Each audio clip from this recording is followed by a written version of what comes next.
This is the X-21A taking off from Hawthorne Airport.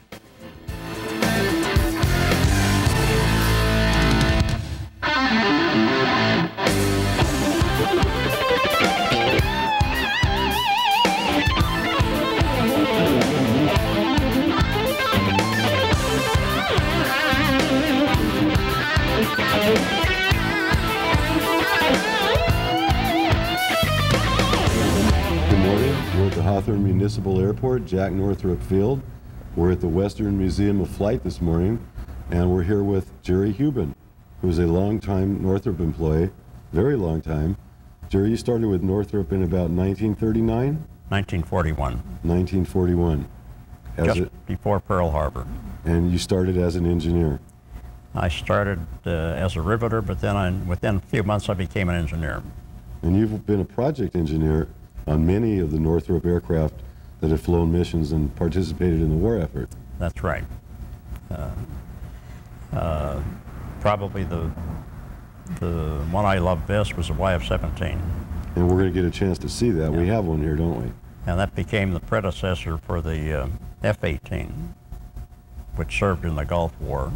Okay, the YF-17 was our attempt to follow on with a faster and larger airplane than the F-5, because we knew the customers are always looking for something bigger and faster and stronger.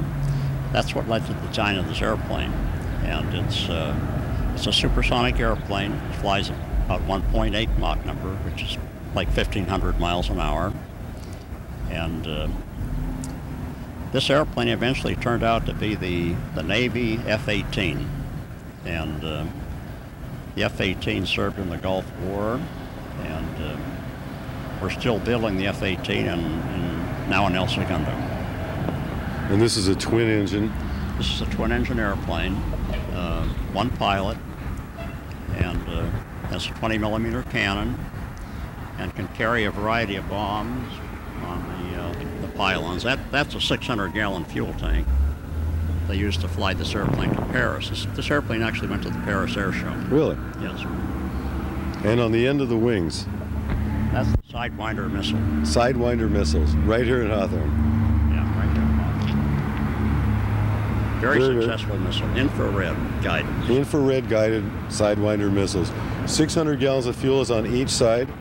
Yeah, that was enabled to enable the airplane to fly from Newfoundland to Greenland to Iceland to England to Paris. And ordinarily, we wouldn't carry a tank this big, but probably be bombs or some other thing. A gallon of aviation fuel, I think, weighs about 8 1/3 pounds. Jet fuel's a little heavier, isn't it? Right. So what would this airplane fully loaded with fuel and weaponry weigh, do you think? About 40,000 pounds. And it can still fly at 1,500 miles an hour? Yes, that's right. That's quite a task, and of course, you were part of the team that helped design this. Right. Right. What would be the difference between this and the YF-23? The YF-23 was a still faster airplane than this one. It was one more step beyond this airplane, and it was designed to be a stealthy airplane also. The significant feature about the YF-23 is that it could go supersonic cruise, whereas these airplanes, the YF-17 and the F-5, could only go supersonic when you had the afterburner on, which used up a great amount of fuel. But the YF-23 could cruise supersonically on military power. So it's fairly fuel efficient at that speed. So, for people that don't understand what it is, at what speed in miles per hour would you be supersonic? Ground speed would be about 1,500 miles an hour. And then you're supersonic. This airport has a lot of history, some things that I know you've seen personally. The original Flying Wing flew out of here. That's right. And that was about 1949. 1949. I watched that. Very thrilling. And could you describe what it was like when it took off? Well, it started out at Prairie Avenue and down the runway, headed toward Crenshaw Boulevard. About 500 feet before Crenshaw, it broke ground and headed on up to Western Avenue. And so the people that live east of the airport must have thought the Martians were here. They must have been very... Because it was a very odd-looking thing to be flying at that time, I would think. Made a lot of noise. And we have something like that behind us, don't we? Yes. Well, this is the Northrop, call it the buzz bomb. It was the United States' answer to the German V1. And it carried two 500-pound bombs, and this was piloted, but there was really no intention to have a pilot. It was going to be a drone-type thing. And so this one was piloted, and it was jet-powered? This was rocket-powered and contained a pilot just to do the test flying. And that proved out fine. And how many of the aircraft that we've seen outside, you were project engineer on many, many of them. The F-5, the Y-17, the Y-23? A-9, N-156, just about every airplane we built. And so you spent a lot of time here at the Hawthorne Airport at Northrop Corporation. Right. I started here in '41, and there was nothing on the north side of 120th Street. It was all empty fields. And there wasn't even a 120th Street. It was just a dirt path. A dirt road.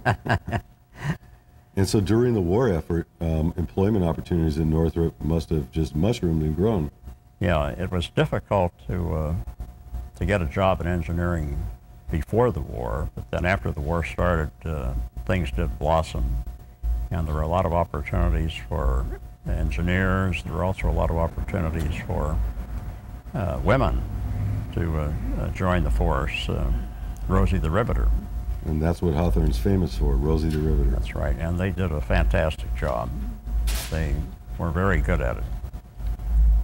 And there were some stories that I've heard about veterans that came back. There were a lot of opportunities for veterans themselves to work after their tour was over. That's true. Jack Northrop was a very compassionate man, and he felt seriously about the veterans that came back missing arms and legs. So he had his engineers, and he worked with them to design a special artificial arm that, by the way, is still in use today. And it employed aircraft materials and aircraft control techniques, and it proved very successful. They set up a shop in the Veterans Hospital in Van Nuys, and they had people there actually building parts for the P-61 Black Widow, which we built during the war. And these people were considered just like regular employees, and after they recuperated, they came to work at Northrop. And these prosthetic devices were pretty incredible, because at that time they were very, very, there wasn't much out there. They were wooden, plastic, heavy, cumbersome devices. Right. And so these devices were a lot more maneuverable for the people that used them, and certainly made their life easier and more productive. A lot more maneuverable. We have somewhere a picture of a P-38 Black Widow. I want to talk about that. That was really the true first night fighter, wasn't it? The first true night fighter in the world, yeah. It could track enemy aircraft at night. It had a large radar in the nose, which was very new at that time, but that would allow them to detect enemy aircraft in the air. And you had something to do with the design of this. You actually got a ride in one of these once, didn't you? Yeah, I had two rides in this P-61. I was sitting in the second seat here, and we went over the ocean, and the pilot fired the guns. It was very, very thrilling. On the top of the fuselage, it has a rotating turret for the guns. You know, these guns can go fully around, and the guns were also able to go up and down. The idea was to fly up underneath an enemy bomber and point the guns up and shoot the bomber in the bottom. You know, one question we talked about earlier, I asked what would prevent the gunner from shooting the tail off his own aircraft if this turret were turned around and faced that way. We did have mechanical, electrical interrupters that prevented the pilot from shooting at that point. He could not shoot the tail off. So he could only shoot it at certain angles? Yes. But there were he had a lot of coverage. Oh, he had a lot of coverage, yeah. And this pitot tube mast, that's part of what you designed? Yeah, I actually designed the pitot tube mast, and it was a combination pitot tube mast and had a little window in the front to allow the gun sight camera to look out. So as the airplane fired its guns, it got camera coverage of the target.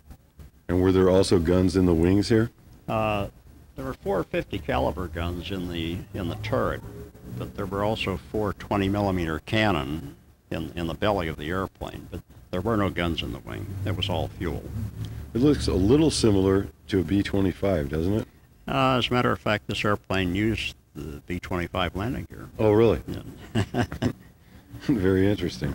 So you started with Northrop in 1941, right about the time of Pearl Harbor. Right. And you still do consulting for Northrop today in 2001. I'm still working for Northrop. It's been 59 plus years. That's a very long time. Yeah. And I served during the war as an engineer because I had hearing problems that kept me out of the service. But so I was here steadily from 1941 on. So you've seen a lot of interesting things come through here, I'm sure. I've seen a lot of things grow in Hawthorne, seen the airport grow. It's been very thrilling. Well, I think what we ought to do is go outside, and I'd like to have you explain some of the functions of the various aircraft that you were, in fact, the engineers on. This is the horizontal tail of a trainer. This is a T-38 trainer that is supersonic in nature and is where the pilots that'll fly the more fast aircraft later on will train in this. And you can see that there's a spar that on the bottom of this, a round tube, where it actually just slips into the fuselage of the back of this white T-38 that we're looking at behind me. At Mach 1.2 gives the Air Force students a chance to experience supersonic flight. This wing is an original wing. It was built 40 years ago, and it has 10,000 flight hours on it. So it's time to replace the wing. And the Air Force gave Northrop a contract to build about 200 more wings, which they will replace on their airplanes. But they all have a life hour. This is a fatigue life hour of 10,000 hours. So at about 10,000 hours, as engineers, you know that from the flex of this wing, flying, landing, taking off, and going into inverted flight, at about 10,000 hours, it would be like twisting the cap of a soda pop can till it breaks. That's right. And so they're actually remanufacturing these wings so that these planes can continue to fly and train today. That's right, and the new wings will be a more exotic material, a more fatigue-resistant material. So will they have a longer life than 10,000? They will probably have a longer life than 10,000. Okay. And, that's part of technology advancement. Now this particular trainer has room for a pilot and a flight instructor, so to speak? Yeah, the flight instructor sits in the rear seat, the pilot sits in the front seat, and it takes them through the final stage of basic training and lets them do supersonic flight. But it's the next thing to a fighter airplane. And actually, this airplane was transformed into the N-156 fighter, which only has one person, and space in the nose where the student